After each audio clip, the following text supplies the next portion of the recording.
What is good people? You are now listening to another episode of At the Plate with Danny Foxworth. I am your humble narrator, Danny Foxworth, and today, once again, we have an extremely special guest. If you follow me on IG, you know that I'm real big on meeting your internet friends in real life. And I had the pleasure back in 2018 of meeting this guy and his lovely wife, Liz, in real life. We got together July of 2018, and they were making their way through, making their East Coast trip, so to speak. He's San Diego born, San Diego raised, San Diego living.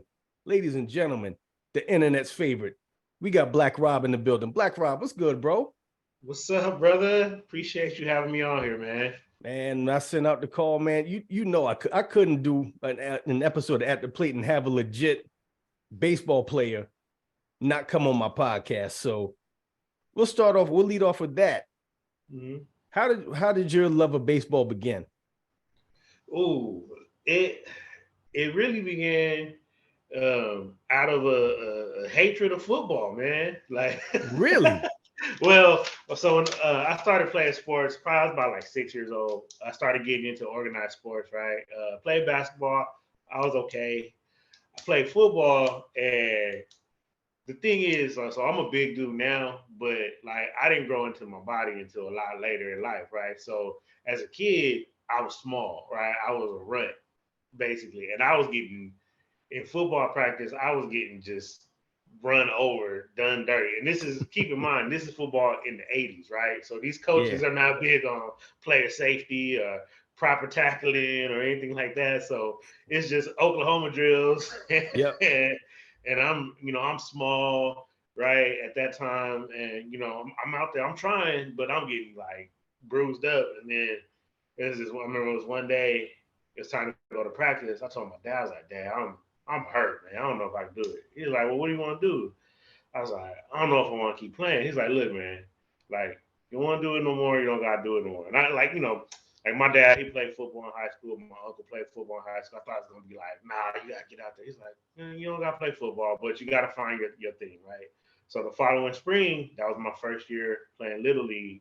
You know, like again, 6 years old, but I loved it. Like it was like something just clicked. It was like this is my sport, right? Like I'm good at it. Like I'm not getting run over by 150-pound 6, 7 year olds at football practice.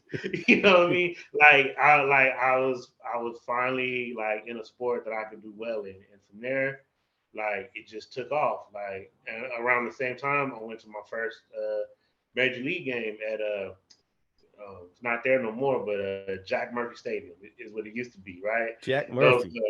yeah, man, those old school multi-purpose stadiums, right, where it's like football in the fall and then baseball in the spring, and then sometimes you can see the baseball field on the football field early in Mm-hmm. football season. That was Jack Murphy. It was one of those, man, and I still vividly remember to this day, like walking, you go through the gate, you get you go through the the bowels of the stadium to get to your seat, and then when you walk out and just seeing all of the grass, the beautifully, perfectly manicured baseball field, I was like, yo, like it's just like I just fell in love, man, and I've been a diehard baseball fan ever since. Man, that's all. That was the same thing that got me first major league game I went to. Just seeing like the grass just boom, just hit you like that. Yeah. I was like, wow. Mm. Yep. Especially as a kid, man. You never forget memories like those. So you that being your first major league game, was that what solidified you becoming a fan of the Padres? Oh yeah, for sure, man. So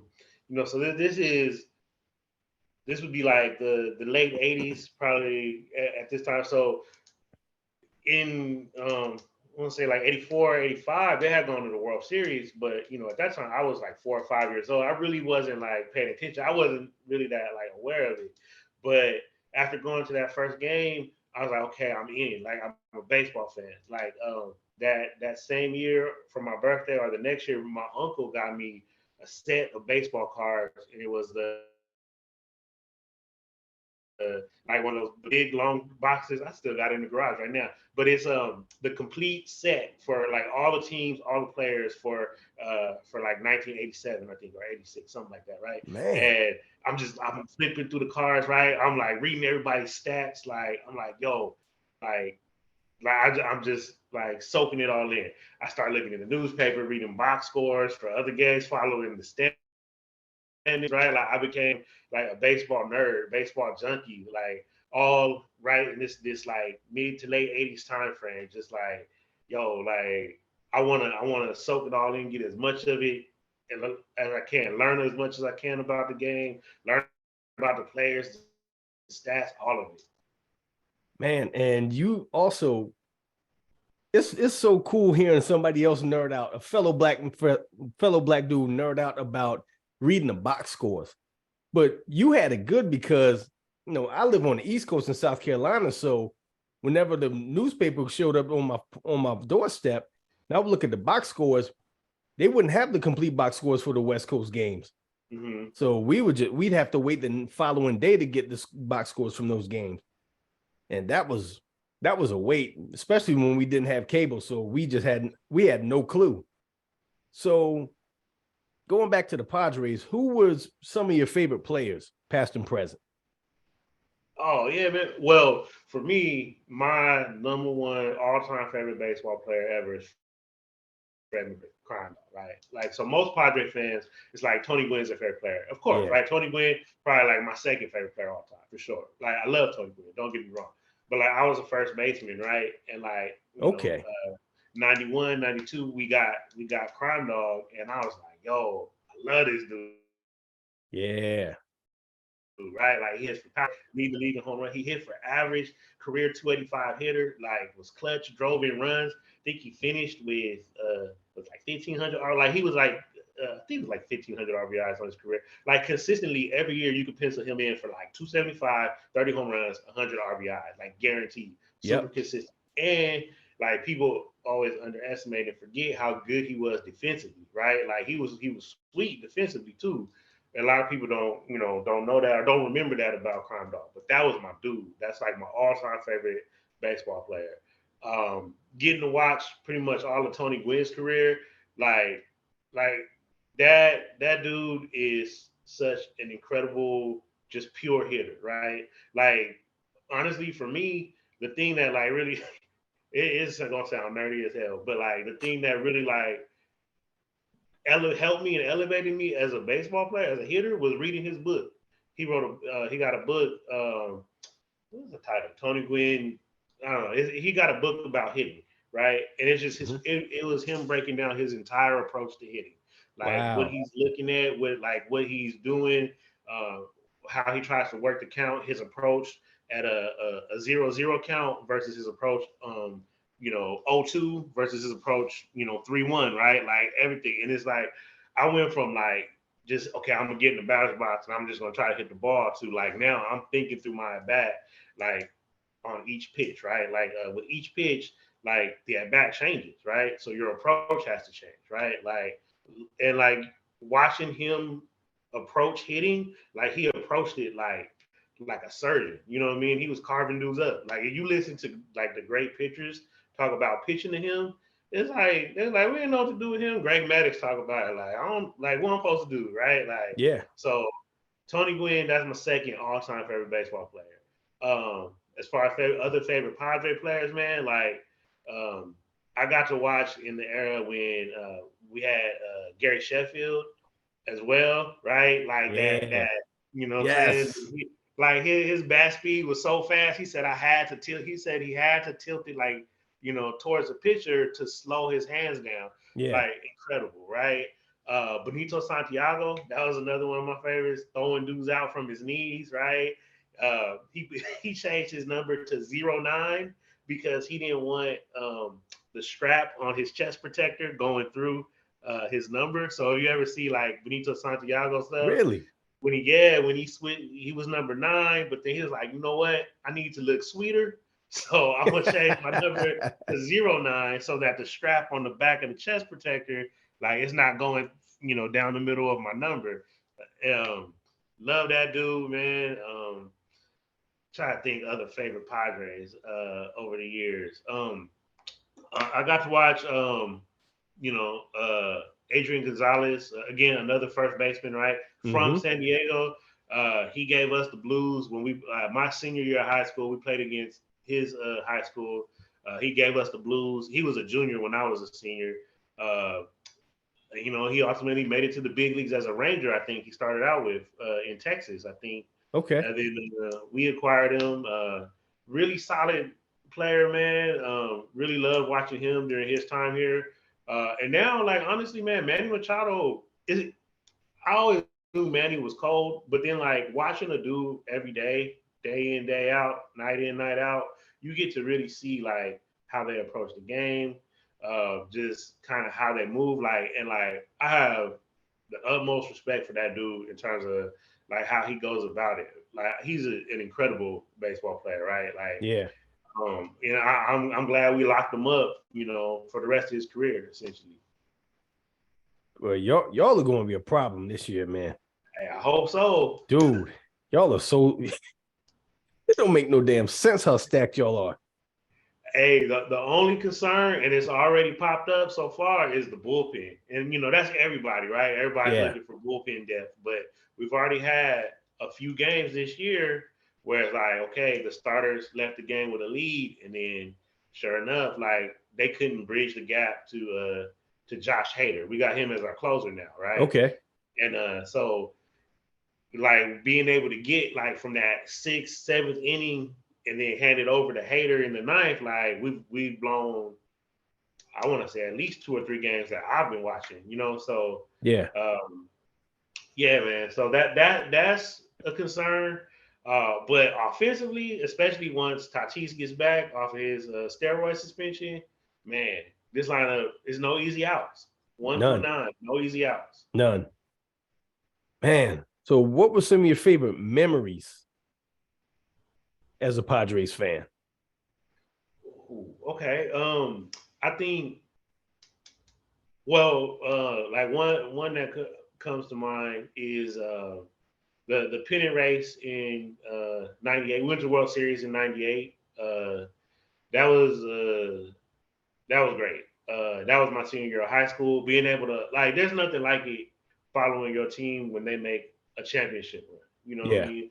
Like my college alma mater just made it to the NCAA final, right? Like it's, whether it's the Padres, San Diego State, like when your team is making a run towards a championship, you get to get up and get excited for it. Like, oh, we got a game today. It's game day. Let me get my snacks. Let me get my TV set up. I'm like, and you're ready to watch your team do something. And what's great about baseball is when your team's good, you can kind of do that all summer long, right? Yeah. So it's like watching them, make that run, and even getting through the playoffs, they had to have a little bit of magic here and there, had to win some tough games. But them getting to the World Series, that was incredible. Now, unfortunately, we got swept, right, by the Yankees, and it was that was not a good memory. But just that, like, seeing Tony Gwynn be able to hit a home run in the World Series, he hit a home run in Yankee Stadium, like, like we in San Diego know how great he is, like diehard baseball fans know how great he is, but just a chance for the world to see how cold this dude is, as a hitter, right? Like that was a really great memory. Man, and I remember when Tony Gwynn, one of the biggest things that, like when the 94 strike happened, that had kind of turned me off of baseball for a couple of years. Because I remember vividly Ken Griffey Jr. was on pace to break Roger Maris's record. Yep. And Tony Gwynn was hitting like 394. 394, yep.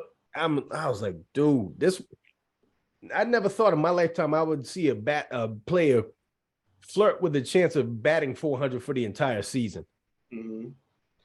That was, man, that really turned me off. And he talked about it too. I've heard him talk about it in interviews and stuff. He's like, man, the ball looked like a beach ball to me that year. He's like, if the season would have went on, he's like, there's no doubt I would have hit. And he's not like a braggadocious guy. You never hear him like sort of like, talk like that. So that's Yeah. why it always like jumped out to me. He was like, yo, I would have hit 400, no doubt about it. Like he said, I was seeing the ball so good. It was looking like a beach ball to me at the plate. Like I was hitting everything. He's like, I definitely would have done it. So I'm with you, man. Like that was like a punch in the stomach when they went on strike in, '94. Just like as a baseball fan, just not having baseball, it just, yeah. Yeah. And just to go back to what you were saying, talking about former Padres players, I'll tell you a Padres player who I thought was going to just kill it and didn't do anything because he was the absolute man in college, was Khalil Green. Yeah, man. He was National Player of the Year at Clemson. And when he got into the minors, I mean, he tore through the minors like quick. And then when he got to the Padres and he just didn't have the same level of success.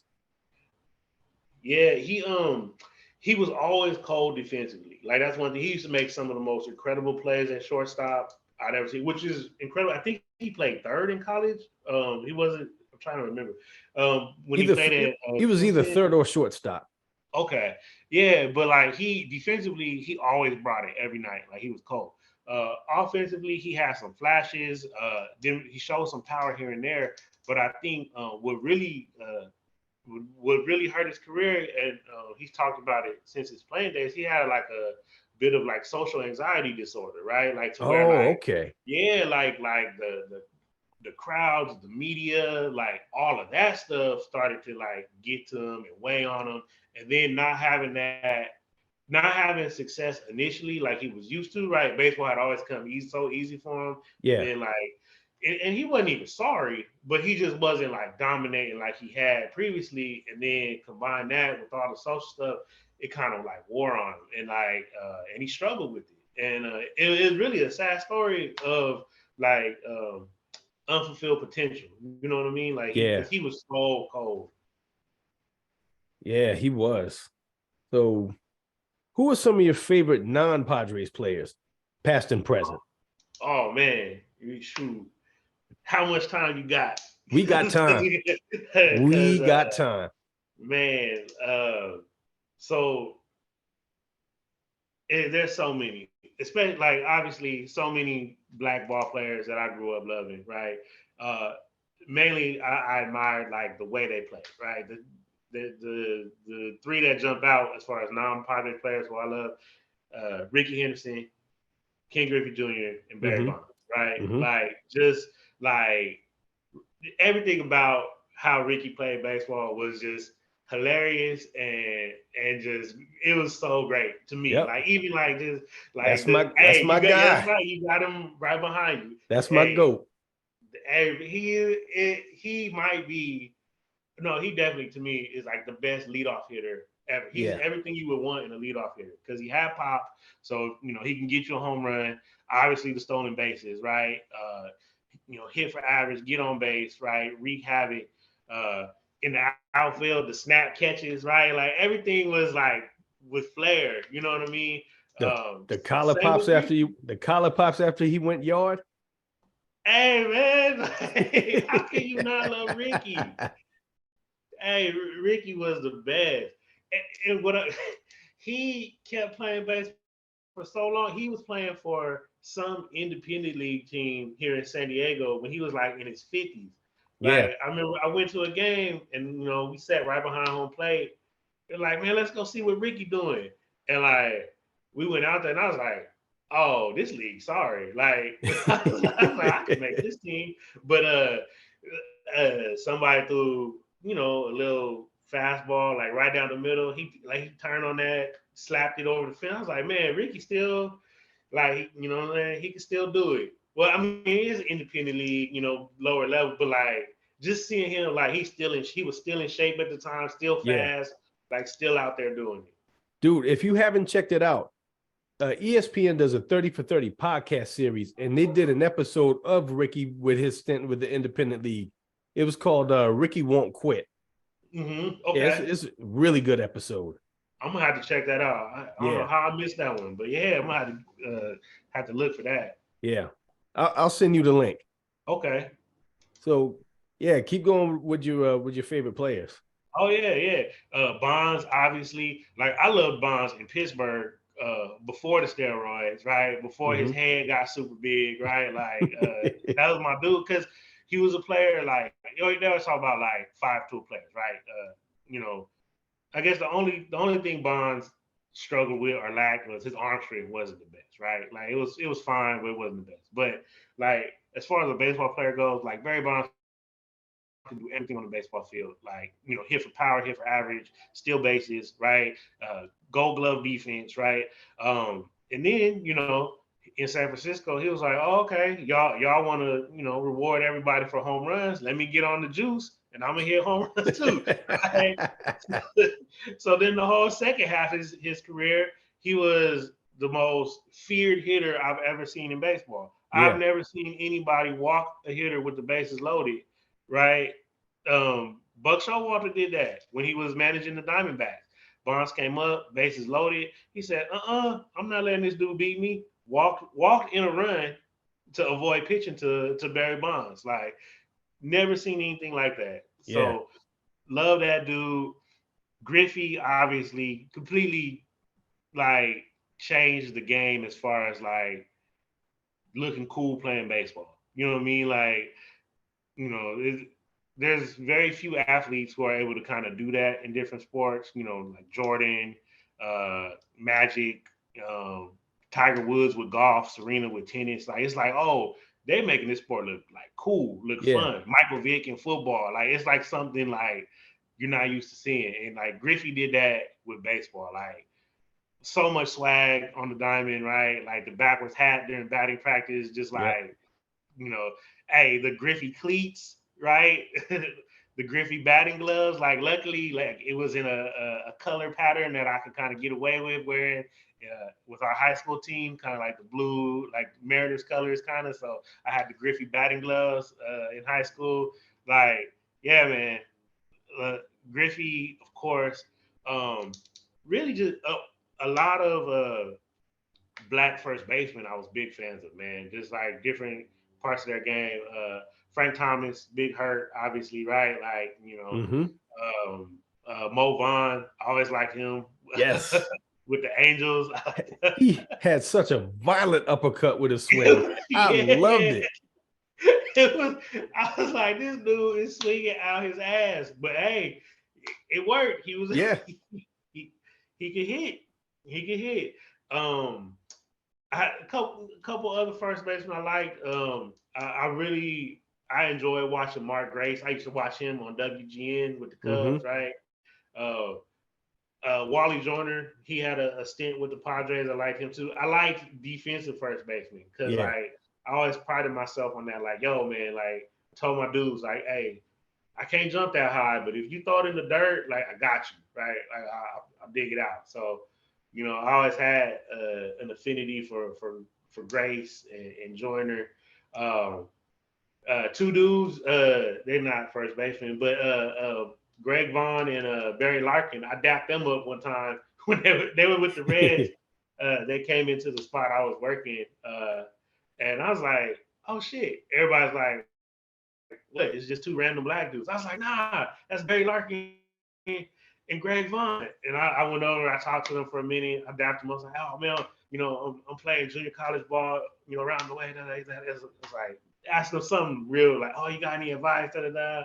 That's like, just keep working on your game. Just keep working on your game. That was real cool. You know what I mean? Like, I generally don't nerd out when I meet famous people, but like that was one time, like, it was just like two, ball players I watched, for a long time are right here in front of me. I got a chance to talk to them. That was cool. So they've always been two of my favorites since that time. You know what I mean?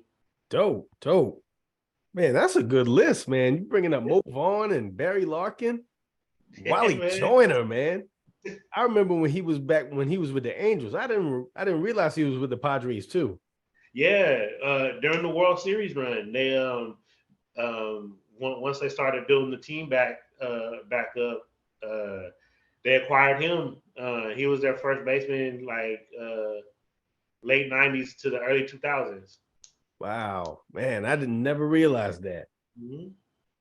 All right. So now we're going to round third and head into home with the 5 question segment. So All right. the 5 question segment, the first and last question are the same question I ask every guest on here. Questions 2 through 4 are 100% random. So question number 1, what were the ideal items on Blaqq Rob's school lunch tray? Okay.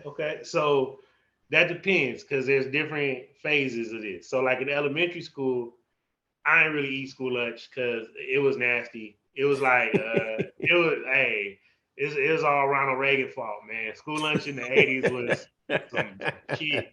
Uh, well, okay, except for on pizza day, and the pizza was nasty too. But when you're a kid, it's like I want some pizza. So it was like one day a week was pizza day. I tell my parents like, oh, I want to buy lunch for pizza day.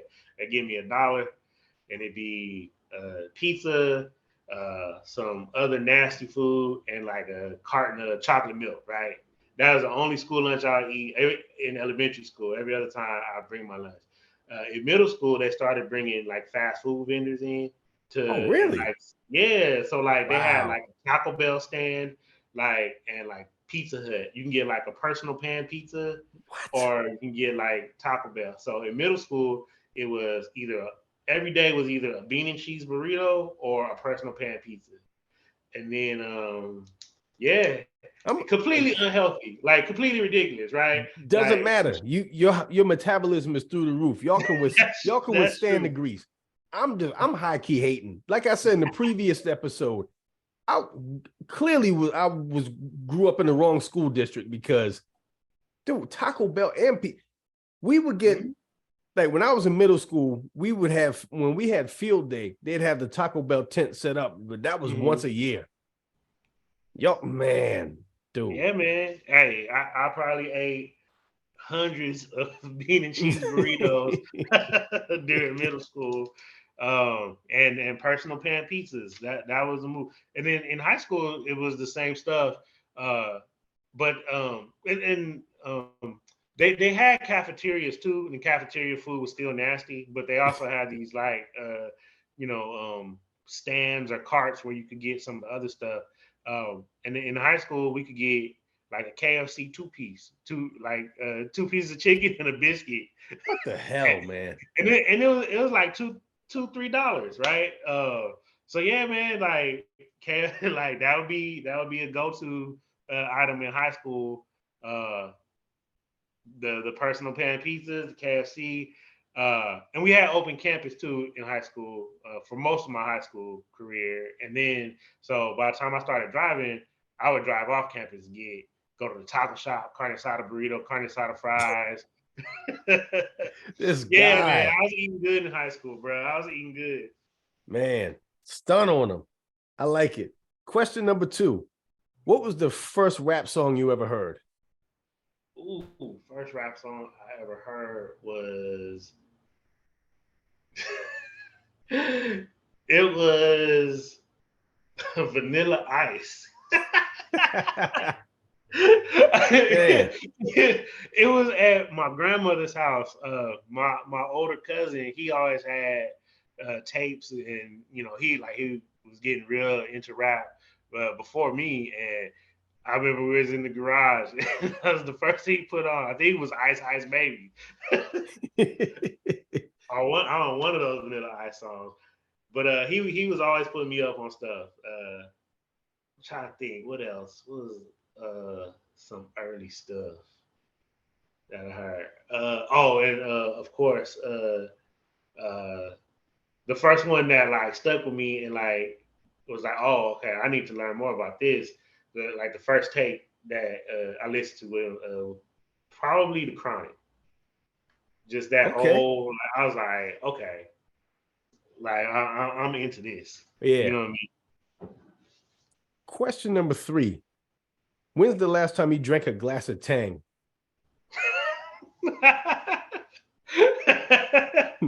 Shit. The early 90s, like 92, 93. Hey, my grandma, that used to be her shit. That was her drink. Like she kept that Tang in the pantry, mix it up. And I was like, what's all the fuss about? And I tried it maybe one or two times, and I was like, I don't think I like this, but you know what, man? Like, if you like it, I love it. Yeah, man. Tang was a staple in my household growing up. Like Yes, late 80s, sir. early 90s. Yeah. Mm-hmm. Mom was all about that Tang and that country time lemonade. That country time, She yeah. swore by that. Question number 4. Who is your least favorite TV character of all time? Ooh, least favorite. That's a good question. Um, Least favorite TV character of all time. Probably probably Caitlyn Stark in Game. No, I take that back. Ned Stark in Game of Thrones. Okay. What was it about them that made him so insufferable to you? Because they were stupid. They was trying like I think once you start watching that show, right, and what you realize is like this is not a world that rewards being like honorable or being like, being the good guy, right? And they was Mm-hmm. trying to move with like a sense of honor and duty like everybody else. And like everybody was like, we don't care about that shit. You get murdered, right? But this nigga Ned Stark, he moved his whole family into this castle with these treacherous ass white people. And like now, like you got all your family in danger. You could have left your whole family. Like he took the job working for his homeboy, but you didn't have to like move your daughters down there with you, right? You could have left your daughters safely in Winterfell with, but he was like, nah, we bringing the whole family, and now like whole everybody in danger now, right? Because you trying to be honorable. So yeah, man. Because we did a rewatch of Game of Thrones recently, and I Uh-huh. just remember thinking like, this nigga stupid. Oh man. I'll tell you who my least favorite TV character of all time is. JJ Evans from Good Times. I hated JJ Evans. I'm gonna keep it a buck with you. When he got shot by Mad Dog, I was hoping that would be the end of his character. I don't wish death upon people. I got the fact that he's a fictitious character kind of overrides that, but yeah, nothing about him was he sucked, man. And Yeah, man. he was so goofy. Right. God, he used to get on my nerves. Like you see your family like struggling. You see your pops working hard trying to provide for y'all. You out here being a clown. That guy. And question number 5. What was the last thing that made you laugh uncontrollably? Last thing that made me laugh uncontrollably. Usually it's something that one of my kids do. They're pretty ridiculous. They keep me laughing. But most the thing I saw that made me laugh uncontrollably, and I don't know if you've seen this, but it's a video clip of the two African dudes who beat up Jussie Smollett, No. who he hired them to beat him up, and they were on a Fox News segment or something, and they Uh-huh. were reenacting like the whole situation of they're like, okay, so then we came over here and we saw him and we said, yo, that's him. And they're like reenacting the whole I'll send you the video clip after. Please do, But man. it was how you sometimes you watch clips and you be like, yo, is this a joke or is this serious, right? And it's like, oh no, they're being serious. This is just super duper funny. And yeah, I laughed for a good while watching that. Like it's real good. Word, man. That was a good segment of 5 questions, man. Is there anything that you'd like to plug or promote? If so, the floor is officially yours. Yeah, man. I don't have nothing to plug or promote for myself, but uh, I'm gonna take this time to plug my high school alma mater, man. Morris High School in San Diego, California. It's Adam Jones graduated from there, played baseball there, right? Wow. He's a little younger than me. I didn't know him, I didn't play with him, but my homeboy, like one of my best friends, we've been friends since we were like maybe 9 years old. We met playing Little League, right? Played high school ball together. He's now His name Coach Dallas Booker. He's the head coach at Morris High School baseball. He won a CIF championship just a couple of years ago. He's doing amazing things building the program there.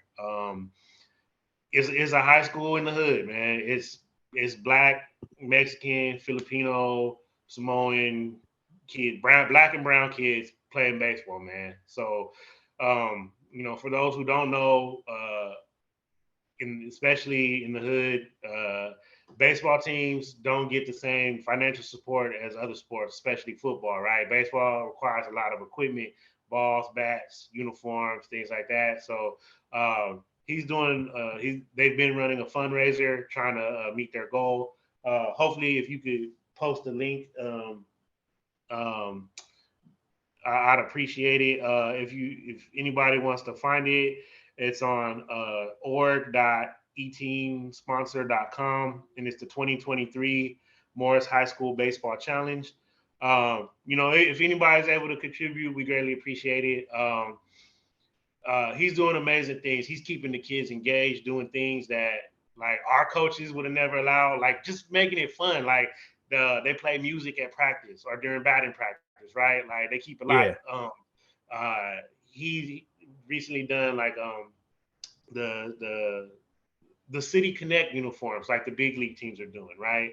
And it's really dope. He designed a uniform with our it's the school colors. It's the blue, gold, and white, but then it says skyline across the front, which is the neighborhood where the school is located, man. And just to see what he's done in a few short years, just to see like the way that he's helping these Black and brown kids with baseball, and obviously it's beyond baseball because most of them won't go any further, than high school. Most of them, that'll be it.